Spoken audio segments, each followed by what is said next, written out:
Nama gue Titi, gue punya mantan yang meninggal karena azab. Dan ini cerita kuy.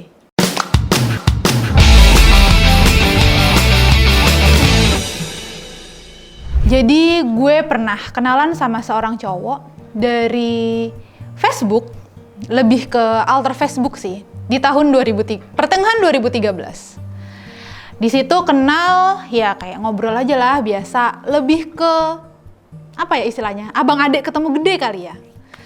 Di situ ya udah dia banyak cerita sama gue pun begitu banyak cerita sama dia.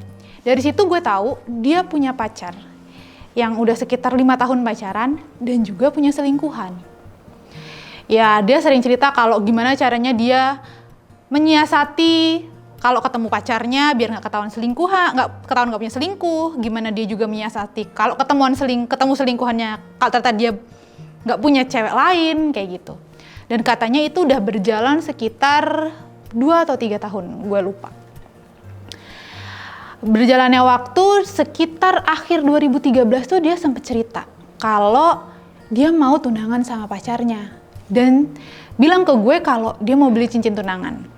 Di situ karena gue ngerasanya bener-bener sebagai temen dan bisa dibilang sebagai adik lah, punya kakak yang mau tunangan tuh gue seneng, ikut excited lah karena ya kakak gue mau nikah gitu kan, kayak kepo, oh iya lo beli cincinnya gimana, kapan lo lamarannya atau segala macam. Ya dia cerita-cerita aja sih waktu itu.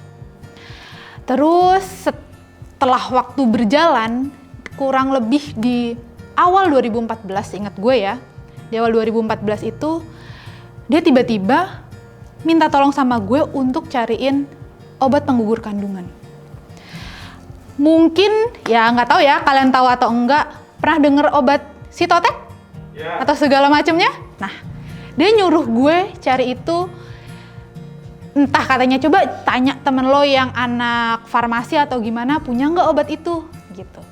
Saat itu gue yang masih polos dan nggak tahu apa-apa, kayak ya udah bener-bener tanya sama temen gue yang anak farmasi, obat ini di mana, beli obat ini di mana atau segala macem. Katanya si cowok itu bilang obat itu banyak dijual bebas di Bali. Gue tanya nih sama teman gue yang di Bali. Teman gue itu sampai ngira gue yang kenapa-kenapa gitu. Udah singkat cerita gue nggak dapet dan gue nggak tahu dia dapat atau enggak ya si cowok itu. Ya udah berjalan waktu ya ngobrol lagi biasa kayak temenan aja seperti biasa sampai akhirnya di mungkin Mei atau April 2014 dia cerita kalau dia batal tunangan. Gue nggak tahu kenapa, tapi intinya dia masih berhubungan sama pacarnya yang 5 tahun itu. Dan gue udah nggak pernah denger lagi cerita dia tentang selingkuhannya. Sampai akhirnya, entah gimana mungkin ya namanya abang adik ketemu gede, cowok sama cewek ya, ada rasa baper yang gue rasain. Nah saat bapernya itu puncaknya adalah sekitar bulan Mei 2014, dia ngajak gue ketemuan. Karena rumahnya dia di daerah Tangerang dan rumah gue waktu itu di daerah Jakarta Timur, dia nggak tahu nih jalan ke sana yang gampang dan enak lewat mana. Akhirnya kita teleponan dan waktu itu masih zaman BBM-an ngasih tahu rutenya sini, lewatnya sini segala macam. Nah pas kita lagi tektokan untuk ketemuan segala macam itu, nanya rute segala macam, dia ganti DP BBM. DP BBM-nya ganti dia sama pacarnya yang 5 tahun itu, atau ya bisa bilang mantan tunangannya kali ya. Gue nggak tahu waktu itu mereka beneran udah putus atau gimana, dia nggak cerita banyak lagi. Di situ gue nangis. Kalau kalian nanya di situ gue nangis karena gue ngerasa baper atau kayak wah anjir gue suka sama cowok ini nih, bukan sih, gue lebih nangisnya karena gue kenapa suka sama cowok yang udah punya cewek. Gue takut menyakiti perasaan cewek itu, lebih ke situ sih, gue nangis di situ. Dan nggak tahu kenapa, karena ya tadi kita lagi tektokan ya, nanya jalan segala macam, dia telepon gue dan denger gue nangis. Di situ dia nyecer gue kenapa gue nangis segala macam. Ya udah, akhirnya gue bilang sama dia, gue nangis gara-gara ngelihat DP BBM lu, kayak gitu. Setelah itu akhirnya kita ketemuan dan ngobrol apa segala macem. Ya gue bilang kalau ya gue nangis gini segala macam. Oh dia bilang ya dia minta maaf atau segala macam. Gue bilang ya dia nggak perlu minta maaf lah. Orang salah gue gitu kan. Gue yang punya perasaan ke dia gitu kan. Bukan salah dia juga. Tapi sekitar bulan apa ya? Mungkin Juni dia bilang kalau dia putus sama pacar yang udah mungkin 5 atau 6 tahun itu, yang batal tunangan atau segala macam karena katanya akhirnya tidak bisa berlanjut ke jenjang pernikahan atau segala macam, akhirnya mereka pisah. Kayak gitu. Setelah mereka pisah, dia mulai menurut gue sedikit toksik. Karena dia mulai ngatur hidup gue. Gue nggak boleh deket sama si cowok ini, nggak boleh punya temen cowok A, B, C dan segala macam. Sampai akhirnya bulan Juli dia nembak gue dan kita jadian. Nah lucunya, dulu sebelum pacaran pas kita masih deket sebagai abang adek, dia tuh kayak cerita apa aja yang terjadi sama hidupnya dia lah, terbuka banget. Tapi setelah pacaran dia malah sangat tertutup dan overprotective, juga overposesif. Ada satu cerita lucu yang menurut gue nggak habis pikir. Kenapa dia bisa sampai kayak gitu? Waktu itu di kantor, temen gue ada yang ulang tahun. Ingat lah kalau waktu masih zamannya BBM-an, kalau temen lo ulang tahun, lo pasti ganti kan semua DP BBM, lo pakai foto temen lo itu. Nah, itu temen gue cowok kan yang ulang tahun. Ya udah, gue gantilah DP BBM gue pakai foto temen cowok gue itu. Tahu nggak apa yang terjadi? Dia telepon dan marah-marahin gue sampai bisa dibilang maki-maki lah. Toksik banget deh, udahan sampai maki-maki, udah sampai kasar lah kata-katanya. Bener-bener gue gak habis pikir, ini temen gue cuma ulang tahun dan gue pun udah jelasin ke dia kayak berpikir gue ada apa-apa nih sama temen cowok gue itu. Udah berlanjut banyak ya, karena hubungannya menurut gue emang toksik, kebanyakan gue ya nangis, dia minta maaf gitu aja terus, sampai akhirnya suatu hari di bulan November atau September atau Agustus ya kalau nggak salah, gue lupa. Itu dia seharian nggak bisa dihubungin. Nggak tahu kenapa. Yang dia biasanya ya karena orang overprotective sama posesif kan bisa 24 jam tuh kan. Dia SMS, waktu itu udah ada WhatsApp juga, BBM, WhatsApp. Ini tuh seharian nggak ada kabar sama sekali. Bingung dong gue. Udah. Akhirnya gue coba teleponin dia, WhatsAppan sama dia, itu nggak dibalas. Akhirnya pas gue pulang kerja, gue mau naik kereta waktu itu. Gue berhasil telepon dia. Tapi yang ngangkat suara cewek. Gue pikir adeknya, karena yang gue tahu dia punya adek cewek. Tuh gue tanya, masnya kemana dek? Gue gituin. Masnya lagi beli susu buat anaknya. Gue langsung mikir, anaknya? Sejak kapan dia punya anak? Oh, bercanda ya? Gue bilang gitu dong. Kata gue, ya udah deh, kalau gitu bilang sama masnya kalau Titi telepon ya. Gue bilang gitu. Udah, gue tutup. Gue jalan ke stasiun, gue duduk di stasiun, meresapi semua kata-kata. Susu, anak. Kayaknya nggak mungkin deh. Gue telepon sekali lagi untuk memastikan. Halo, masnya ada nggak? Masnya lagi beli susu, Kak. Hah? Susu siapa? Dan ini siapa? Gue tanya gitu. Saya istrinya. What? Hah? Istri? Gue bilang gitu. Sejak kapan nikah? Tanya gitu. Ternyata mereka udah menikah di Februari 2014. Oke. Gue tanya akhirnya. Nama lo ini bukan. Yang gue sebut adalah nama selingkuhannya dia dulu. Dan cewek itu mengiyakan. Oke, di situ karena yang gue hubungin adalah nomor cowok itu dan gue takut cowok itu nanti malah marah ke istrinya lah ya. Istrinya yang akhirnya gue tahu itu istrinya. Gue minta nomor telepon ceweknya. Oke, gue bagi nomor handphone lo, gue telepon lo setelah ini. Gue catat nomor teleponnya dan yang gue lakukan gak langsung telepon. Apa? Gue shock. Gue duduk di stasiun dengan lalu lalangnya orang lagi mau naik kereta, tapi gue ngerasa kosong gitu. Di situ kayak gue nggak hirain orang itu lalu lalang, kayak gue sendirian gitu. Anjir, ini cowok gue punya istri dan punya anak gitu, kayak wow. Ya udah, oke, gue tenangin diri, gue ambil nafas, akhirnya sebelum gue telepon akhirnya gue naik kereta dulu untuk pulang gitu kan.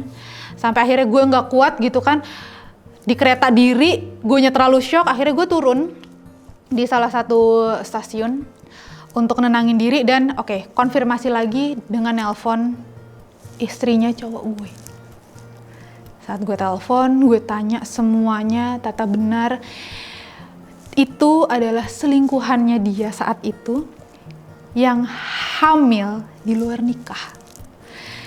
Dia adalah cewek yang mungkin dicariin obat penggugur kandungan di awal tahun 2014 waktu itu.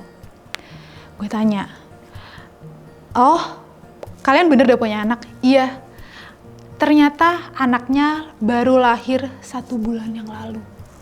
Berarti 1 bulan setelah gue menjalani pacaran sama cowok itu. Pantesan jadi kayak setelah pacaran dia malah kayak nggak ada kabar, kayak ngilang, nggak terbuka, malah tertutup. Gue tanya dia di mana, dia malah makin nggak ngasih tahu kayak gitu. Ternyata dia udah punya anak dan udah punya istri. Terus yang lebih sedihnya lagi sih, istrinya cerita kalau karena anaknya itu tidak diinginkan ya, berkali-kali cowok itu berusaha untuk menggugurkan kandungan istrinya. Dan mereka menikah pun katanya tidak dihadiri oleh keluarga cowok itu. Dan setelah menikah, bisa bilang keluarga cowok ini nggak ada yang tahu. Dan setelah menikah mereka ngontrak.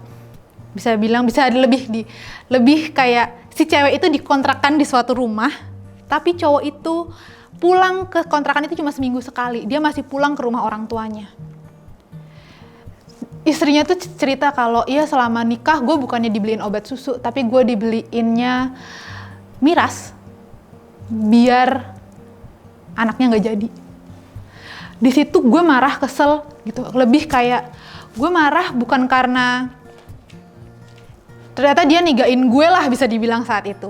Ngeduain gue, waktu itu gue belum tahu ya dia ngeduain gue. Tapi marah karena dia gak mau ngakuin anaknya gitu, berusaha ngebunuh anaknya gitu. Itu yang bikin gue marah, kesel sekesel-keselnya. Udah setelah telepon segala macam kayak gitu, akhirnya gue memutuskan untuk pulang ke rumah. Pas sampai di rumah, gue masih ya cewek, gak mungkin lah gak nangis dengar kabar kayak gitu ya. Di rumah semalaman gue gak bisa tidur, cuma bisa nangis kayak realize kok gini banget gitu, kayak gue mikirnya ini kayak drama, sinetron atau apa, tapi ini terjadi di hidup gue gitu, kayak ya oke. Besoknya nggak tahu gue punya pikiran dari mana, gue punya ide buat hubungin pacarnya yang udah 5 tahun, mantan tunangannya lah yang nggak jadi, yang batal tunangan itu. Kebetulan gue tahu namanya dan gue searching lah di Facebook, tek ketemu. Hal yang gue lakukan adalah nge-direct message cewek itu.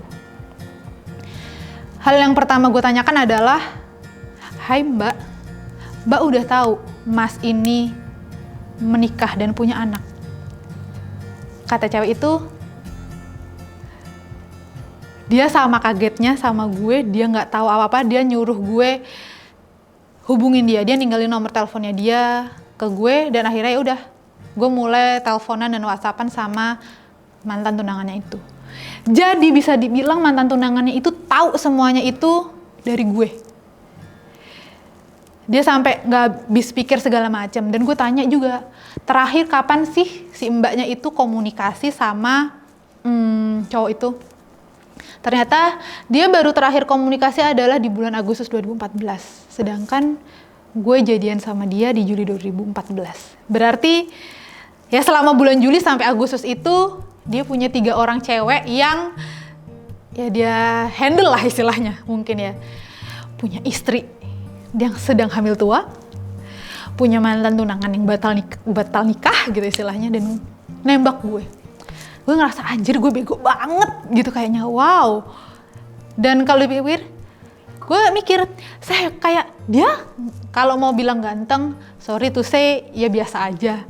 Dibilang tajir juga enggak. Kayak, tapi dia berani banget gitu loh, punya 3 cewek. Gue juga bingung dan gue ngerasa bego banget waktu itu. Dan entah kenapa gue malah jadi akrab nih sama mantan tunangannya dia, ngobrol apa segala macem, sharing atau segala macem.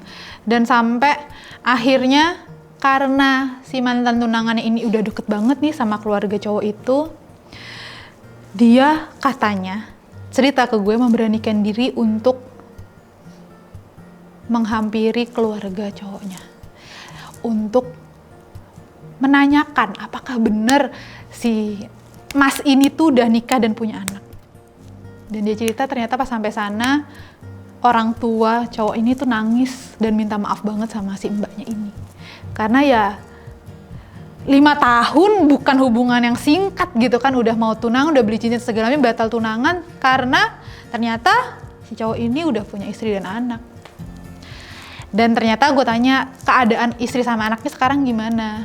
Ternyata katanya anak istrinya itu udah akhirnya karena anaknya udah lahir gitu kan, diboyong lah ke rumah orang tuanya dia segala macam kayak gitu.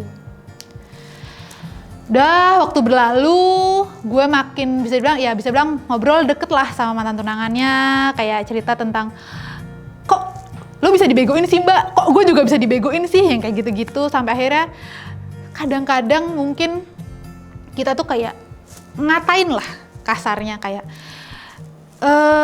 mantan tunangannya itu adalah seorang guru TK. Ya waktu itu gue ya bisa dibilang kerja kantoran lah. Dan si ceweknya ini, istrinya ya, cewek yang udah jadi selingkuhan yang udah jadi istrinya ini cuma bisa dibilang penjaga toko atau apalah, kayak kok lu maunya gitu loh ngelepasin si tunangannya dia yang udah 5 tahun ini nih, yang udah kayak pekerjaannya bagus, kayak bisa dibilang perilakunya bagus juga gitu, udah jadi guru pasti akan bisa ngebimbing anak-anak lu nantinya gitu, demi seorang cewek yang ya biasa aja nggak ada apa-apanya gitu, sampai berani untuk ngehamilin gitu. Dah bisa bilang kadang kita cerita untuk kayak wah gue ngerasa bersyukur sih akhirnya gue ternyata nggak menikah sama dia. Ternyata dia kelakuannya dia di belakang gue sangat intolerir lah gitu, bejat bisa dibilang kayak gitu ya kasarnya. Dah di situ bisa dibilang ya kalau mau dibilang susah move on ya bisa cukup susah sih, karena lebih ke shocknya sih, kaget karena anjir gue baru pacaran sekian bulan ternyata mengetahui kalau pacar gue itu udah punya istri, udah punya anak gitu, dengan cara yang oke, ternyata mereka MBA kayak gitu. Dah setelah gue bisa bilang move on dan ketemu cowok baru yang alhamdulillah jadi suami gue sekarang, gue mendengar sebuah kabar mengejutkan, sangat mengejutkan sekitar 6 bulan setelah cerita ini berlalu. Gue dapat kabar ini dari si mbak mantan tunangannya dia ini. Dia telepon gue hari Sabtu atau Minggu gue lupa, karena gue libur posisinya waktu itu, siang-siang tengah hari bolong dia telepon sambil nangis. Ti gue ini nggak tahu gue mau bilang apa. Kenapa mbak, tenang gue bilang gitu. Si Mas meninggal. Gue langsung, wah meninggal? Gak usah bercanda mbak, gue bilang gitu. Tapi karena dia nangis, kayak beneran ini si Mas yang meninggal segala macem. Satu hal yang ada di pikiran gue saat itu adalah apa? Gue gak sedih dia meninggal, gue malah kecewa dia meninggal. Kenapa dia meninggal secepat itu? Saat anaknya masih kecil, maksudnya dia masih harusnya tuh ngurusin anaknya dia dulu gitu, bertanggung jawab atas anaknya yang tadinya gak dia inginkan gitu loh. Kenapa dia mati secepat itu? Terus gue tanya, dia matinya karena apa mbak? Dia mati kecelakaan kerja, kepalanya bocor ketiban kaca. Karena dia bekerja di pabrik kaca saat itu. Kata gue, anjir, azab dong. Gue dengan gampangnya gitu loh ngomong itu ke si tante tunangannya itu. Sorry mbak, gue kalau gue ngomong kasar, gue gitu. Kenapa azabnya dia cepet banget ya? Dia harusnya bertanggung jawab dulu sama anaknya. Terus ya intinya malah lucunya adalah si mbak itu yang minta maaf atas kelakuan si Mas itu ke gue. Maafin Mas selama ini ya Ti, bla bla bla segala macam. Kata gue, lu nggak perlu minta maaf mbak. itu semua salahnya dia, kata gue. Saat gue tahu itu semua, gue tutup teleponnya, gue langsung gini, kenapa secepat ini dia ninggalin anak istrinya, secepat ini dia diambil sama Tuhan dan lepas dari tanggung jawabnya. Sekarang udah sekitar berapa tahun berlalu dari 2014? Oh no, dia meninggal 2015. 6 tahun. 6 tahun udah berlalu. Dan gue sampai sekarang juga gak tahu gimana kabar anak istrinya. Karena gue gak mau tahu. Ya gitu, dia meninggal dengan meninggalkan anak istrinya. Jadi buat kalian di luar sana, khususnya cewek-cewek, satu, kalau kenal sama cowok, cari tahu. Kalau emang deket, oke, sebagai teman nggak apa-apa. Tapi kalau mau dijadikan, ya punya hubungan yang lebih lanjut, cari tahu dulu deh latar belakang cowok ini kayak gimana. Jangan-jangan dia udah punya anak istri kayak yang terjadi sama gue. Jangan-jangan dia tidak menginginkan anaknya. Ternyata lo, kalau gue cuma ditigain, siapa tahu lo diempatin, dilimain. Ya kita nggak ada yang tahu kan. Jadi jangan sampai apa yang terjadi sama gue juga terjadi di kalian.